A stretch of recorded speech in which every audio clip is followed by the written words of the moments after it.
And within minutes of me telling the boys, I'm sorry, your daddy is dead, my firstborn said, well, what are you going to do for money? Tired, weary, frustrated? What would you be doing if you weren't raising children alone? What's stopping you from living your best life now? On SoloMoms Talk, I discuss with solo mothers the challenges you face raising children alone. So if you're a working solo mom dealing with independent children, insensitive bosses, weight and health issues, or even debt collectors, join us as we discover your path to get and stay healthy, increase your income, and live with joy and purpose. In this battle of life,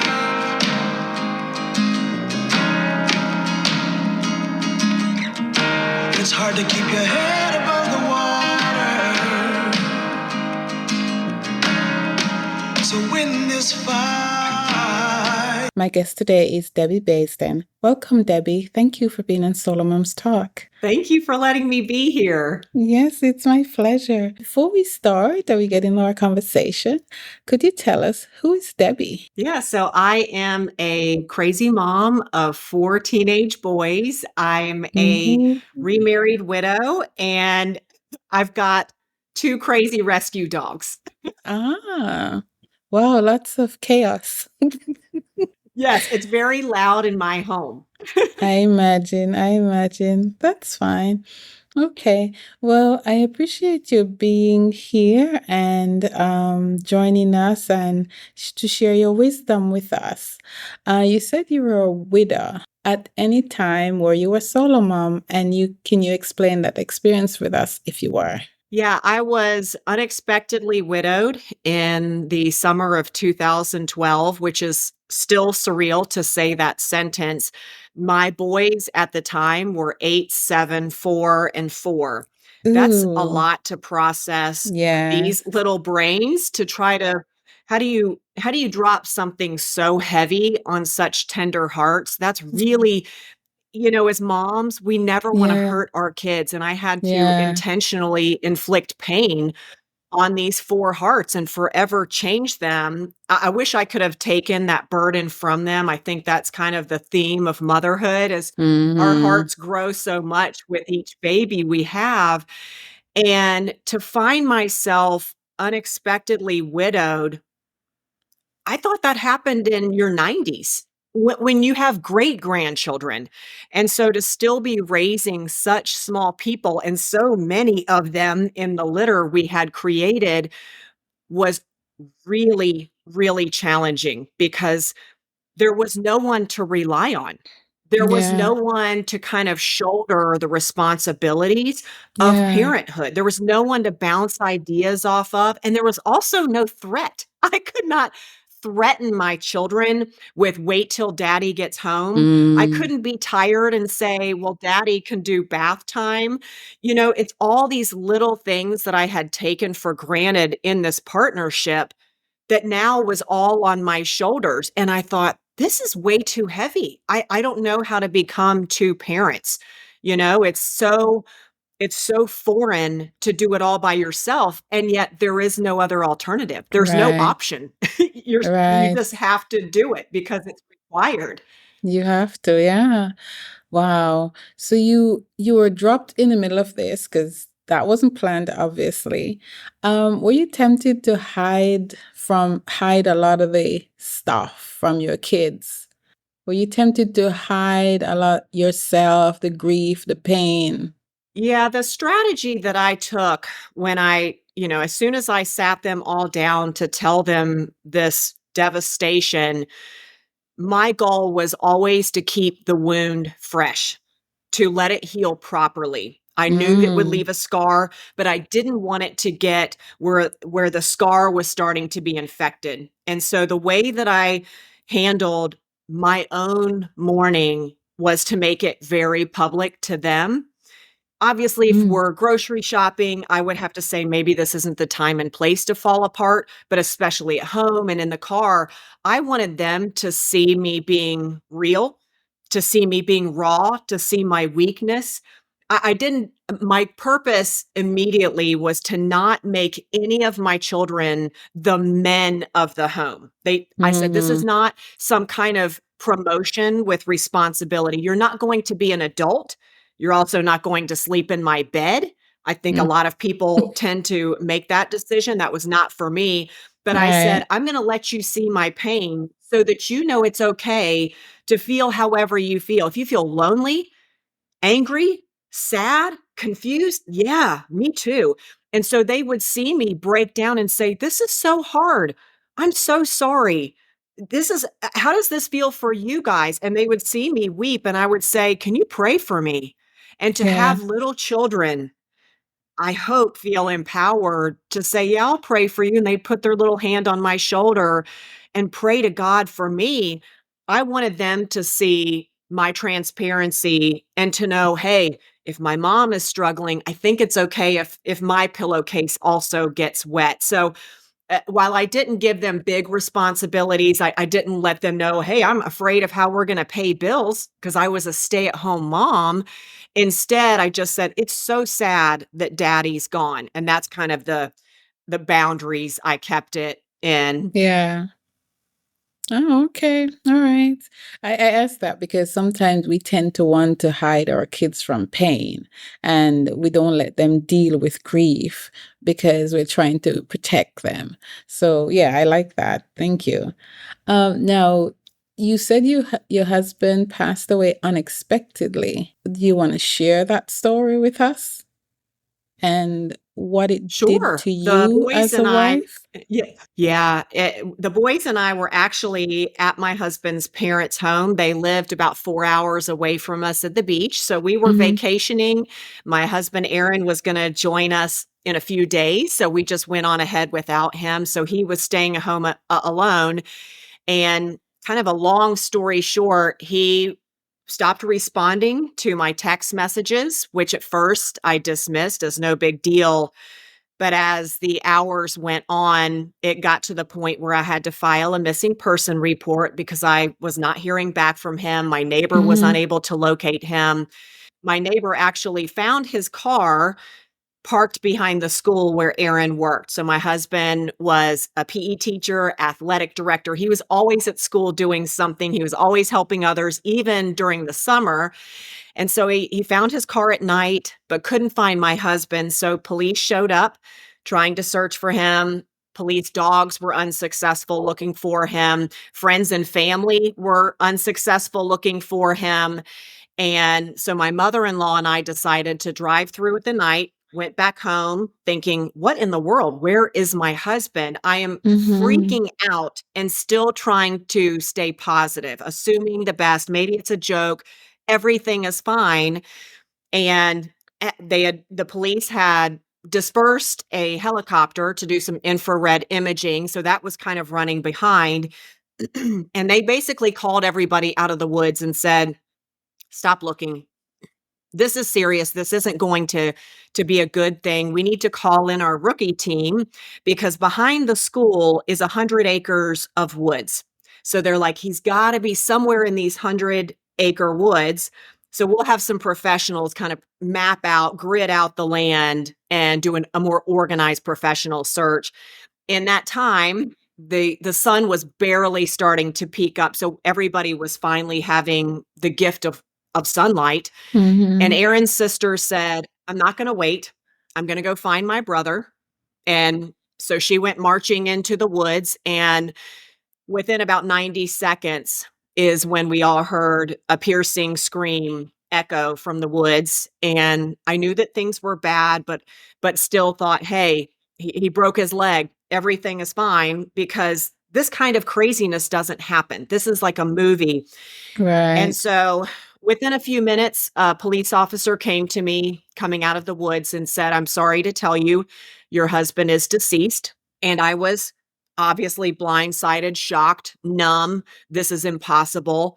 And he told me, I knew my husband liked to hunt. He had been working on his deer stand and he was not strapped in. And so he fell from the tree where his deer stand was that he was working on. So he fell from a very high distance and And that was it. That was this Mm. defining moment of this most horrible accidental way to end your days here on earth. Yeah. And just trying to process that, I was in shock. I was in disbelief. I made the wilderness detective take me out into the woods. I wanted to see the tree. Mm-hmm. I couldn't believe how high he had been. I'll never know the full details of what happened. If something had been slippery, if a branch was weak, I'm not really sure.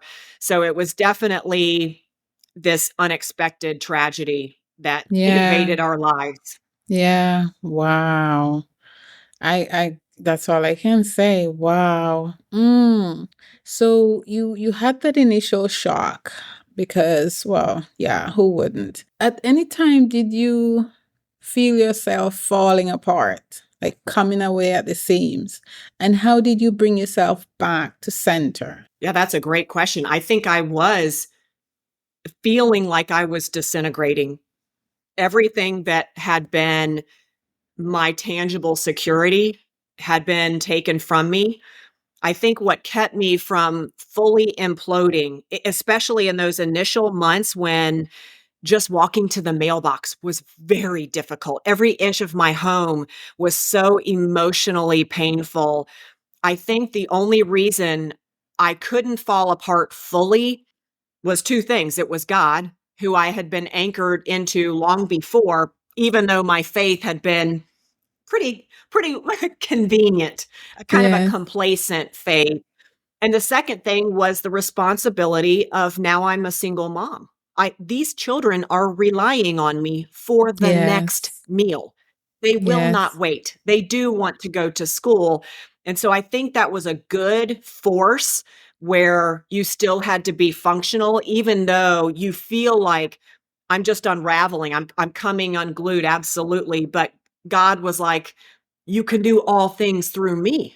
And that Mm-hmm. became very true. That became a very concrete reality very quickly. So I feel like I was both falling apart and yet being held together. People were very prayerful. The way that God uses his people to help others is magnificent. That was Yes. really helpful in those days. So I think I was falling apart and not falling apart, if that's Yeah. possible.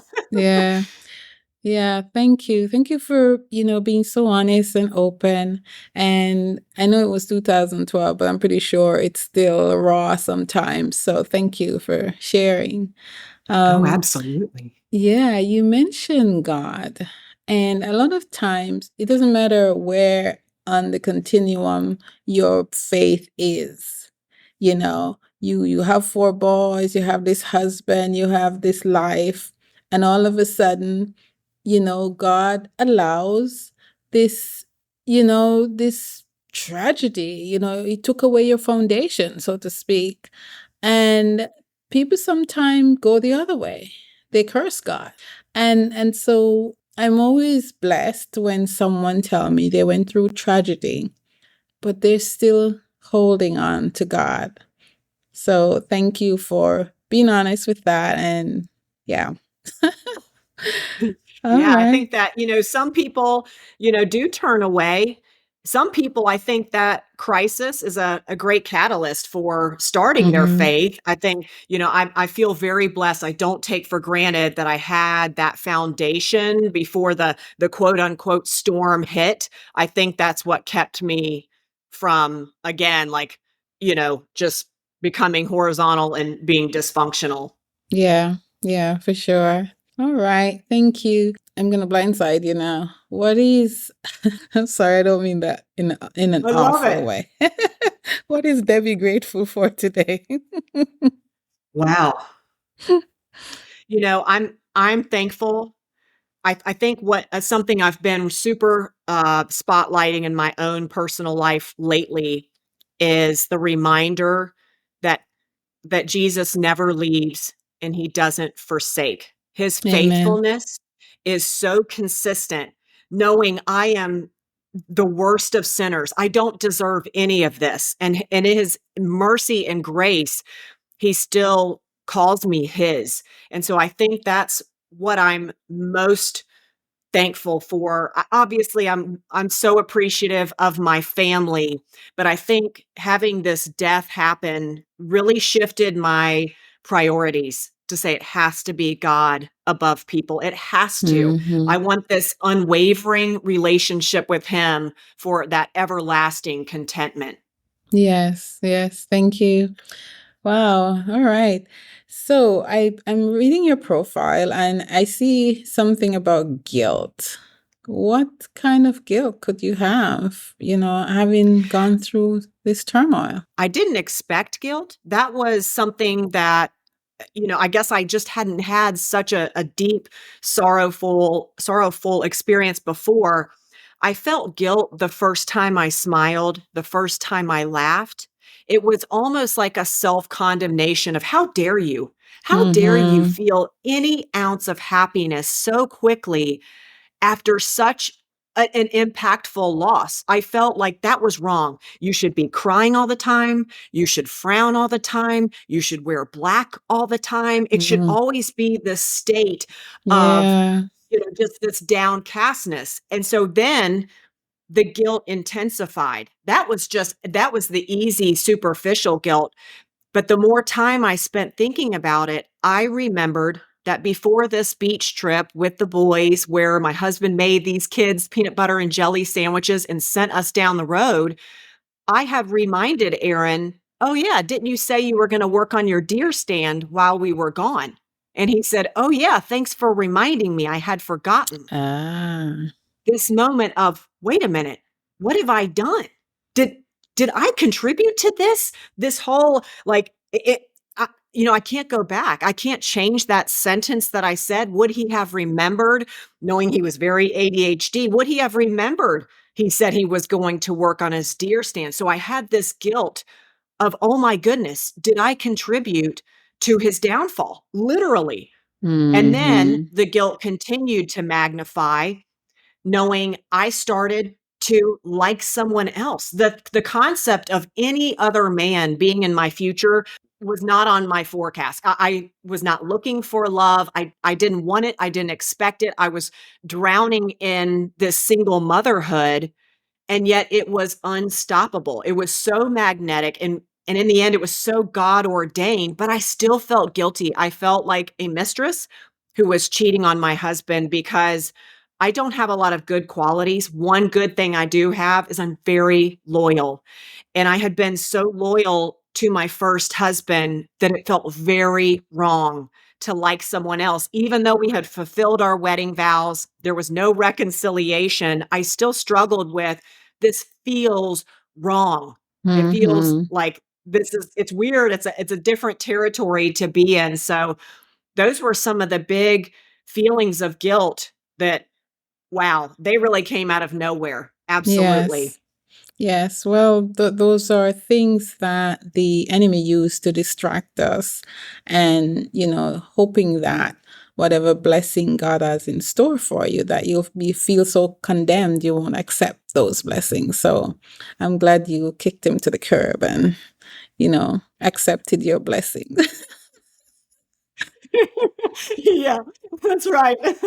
Yeah, yeah, he's a busybody, always in your business, trying to distract you. So yeah, believe me, I know. I love that. Yeah. That's so true. Mm-hmm. All right. So tell us about your work and tell us how you can help people, especially solo moms. Yeah. I'm a former school teacher turned stay-at-home mom. My husband passed away when I was a stay-at-home mom. And within minutes of me telling the boys, "I'm sorry, your daddy is dead," my firstborn said, "Well, what are you going to do for money? How are we going to, pay for this cell phone?" And I had not thought about this. It had not crossed my mind. I'm still trying to process that my husband Mm-hmm. is in heaven. And so in the weeks and months after, I thought, this is my opportunity for a chapter 2 in life. What do I want to be when I grow up? And having made my own litter of children, I thought, I don't think I like kids. I can't go back to the classroom. I don't want to be around 30 of these little people all day long.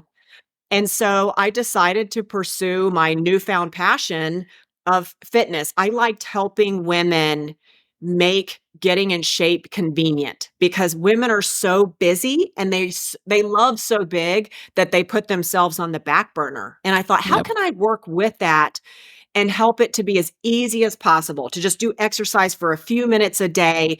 And so I decided to get certified, and I started leading group workouts at a local park, having moms come with their kids. Their kids would play on the playground. I would bring all the dumbbells, all the workout mats, do a quick workout, and let them be on their way.